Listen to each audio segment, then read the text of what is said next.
Hi, people! Today we will be talking about Atlantis, the lost city of gold.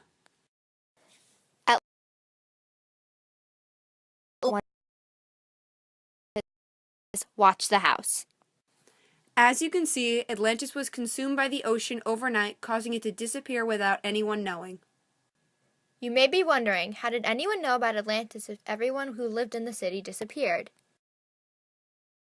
Well, Plato, in 4th century BC, heard about the city of Atlantis from Cretus, who heard it from his grandfather. Yes, very confusing. Anyway, Plato found this city very interesting and decided to write about it so everyone would know about it.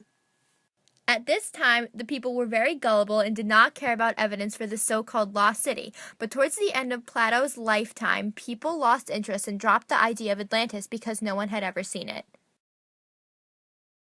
Now, there are many different theories of where Atlantis actually was. Northwest Germany. Dr. Jürgen Spaneth claimed that the Vikings were descendants of those who lived in Atlantis, but there is no evidence whatsoever to support this.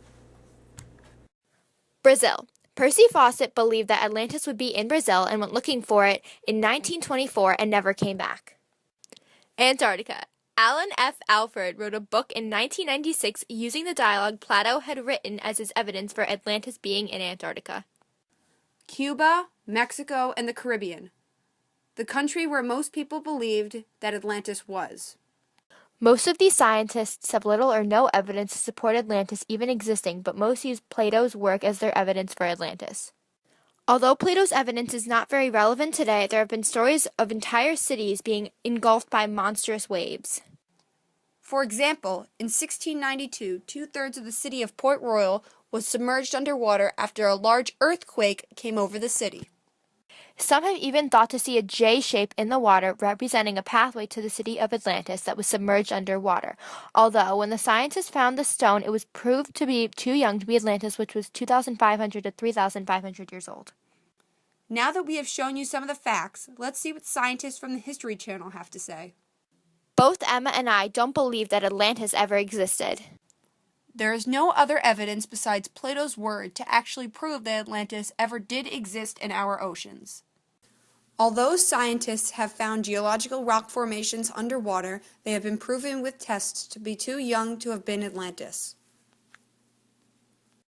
Thanks for watching, and we hope you enjoyed our video. Ariel, listen to me. The human world, it's a mess.